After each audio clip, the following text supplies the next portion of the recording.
এর আচার্য মেহবুবুল হক গ্রেপ্তার প্রসঙ্গ নিয়ে মুখ খুললেন রাঙ্গাউটি জিপির প্রাক্তন সভাপতি আইনজীবী আফজাল হোসেন চৌধুরী। সোমবার হাইলাকান্দিতে সংবাদ মাধ্যমের কাছে প্রতিক্রিয়া ব্যক্ত করতে গিয়ে বলেন, ইউএসটিএম এর আচার্য মেহবুবুল হক রাজনৈতিক ষড়যন্ত্রের শিকার হয়েছেন। আচার্য মেহবুবুল হক পুরো উত্তর পূর্বাঞ্চল জুড়ে শিক্ষার প্রসারের ক্ষেত্রে কাজ করে যাচ্ছেন। আসাম তথা ভারতবর্ষের বিভিন্ন রাজ্যের ছাত্রছাত্রীদের উচ্চশিক্ষার শিক্ষিত করে নতুন দিগন্তের সূচনা করার প্রয়াস চালিয়ে যাচ্ছেন। কিন্তু হঠাৎ করে আচার্য মেহবুবুল হক পুলিশের হাতে গ্রেপ্তার হওয়ার পর থেকে উত্তর পূর্ব ভারত জুড়ে বিতর্ক দেখা দিয়েছে। পুলিশের ভূমিকা নিয়ে প্রশ্ন চিহ্নের মুখে পড়েছে, কারণ তৃতীয় মামলার কথা নিজেই অস্বীকার করেছেন অভিযোগকারী বলে জানান নারায়ণপুর বন্দুকমারা জেলা পরিষদ আসনে কংগ্রেসের সম্ভাব্য প্রার্থী আইনজীবী আফজাল হোসেন চৌধুরী। তিনি শিক্ষাবিদ মেহবুবুল হকের গ্রেপ্তার নিয়ে উদ্বেগ প্রকাশ করে বলেন, ক্ষমতার অপব্যবহার করা হয়েছে, আর এই ধরনের ক্ষমতা অপব্যবহারকারীদের দিন প্রায় শেষ হয়ে আসছে এবং এরাও নিঃশেষ হয়ে যাবে বলে দাবি করেছেন প্রাক্তন জিপি সভাপতি তথা কংগ্রেস নেতা আইনজীবী আফজাল হোসেন চৌধুরী।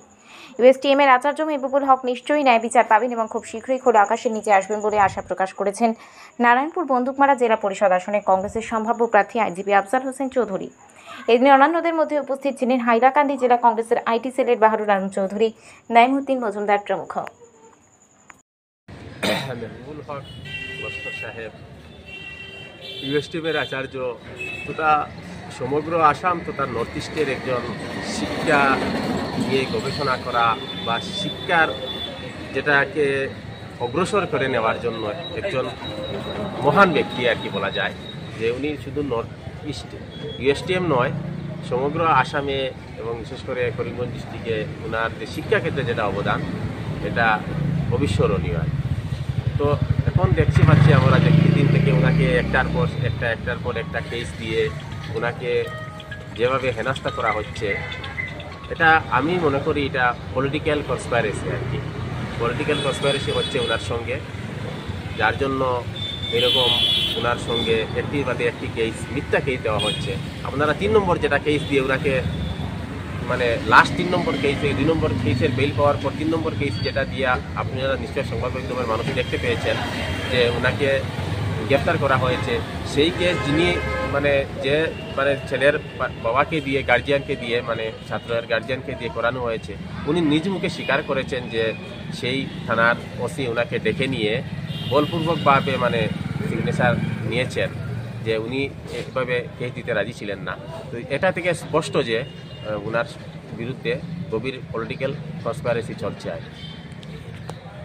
100% রাজনৈতিক ষড়যন্ত্র, এবং মুখ্যমন্ত্রীর ভাষ্য থেকেও তো আমরা অনেকবার শুনতে পেয়েছি যে উনি ইউএসটিএমের ব্যাপারে উনি অনেকগুলি মন্তব্য করেছেন, যেগুলো থেকে বোঝা যাচ্ছে যে ইউএসটিএমের বা বিশেষ করে আচার্য মেহবুবুল হকের উপর কিছু একটা হচ্ছে, এরকম একটা সম্ভাবনা ছিল। অনেকগুলি বক্তব্য থেকে এগুলা স্পষ্ট হয়েছিল।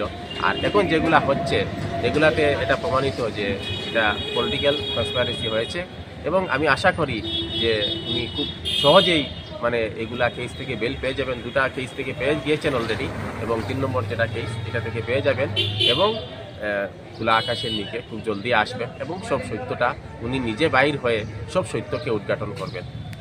এরকম ব্যক্তি দিয়ে কোনো কথা নয় যে কোনো মানুষকে এই মিথ্যা কেস দিয়ে জড়িয়ে এভাবে ক্ষমতার অপব্যবহার করা মোটেই কাম্য নয়।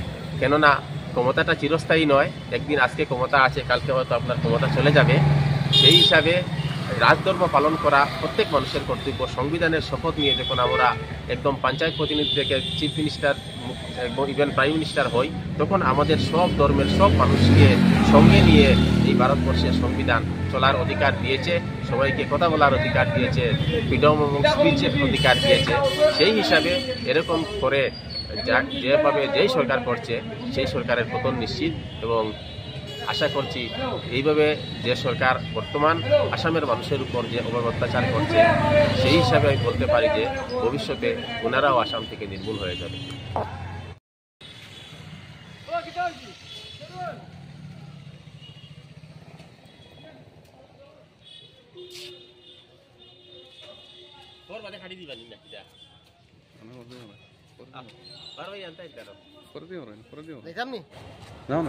যাও না অসুবিধা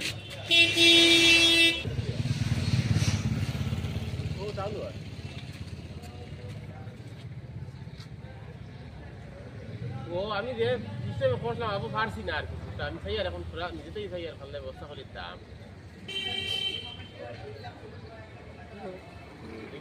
ভারী আমার রাতেও খালি এখন মানে ওদের বুঝিয়ে পৌঁছলাম মানে অন্য খামি দেখাইয়া লই দিতা কিন্তু আমার মানে সাথে করতে পারছি না সুখা আমাদের আল্লাহ তো বাড়াই কি বাসা সময় লাগে আমাদের তো ব্যাপারে জানো না এগুলো তো করতে সুখা বাড়াই ওই দিতে লাগছিল আর কি বাদেও ভিডিও করে বাদেও ওই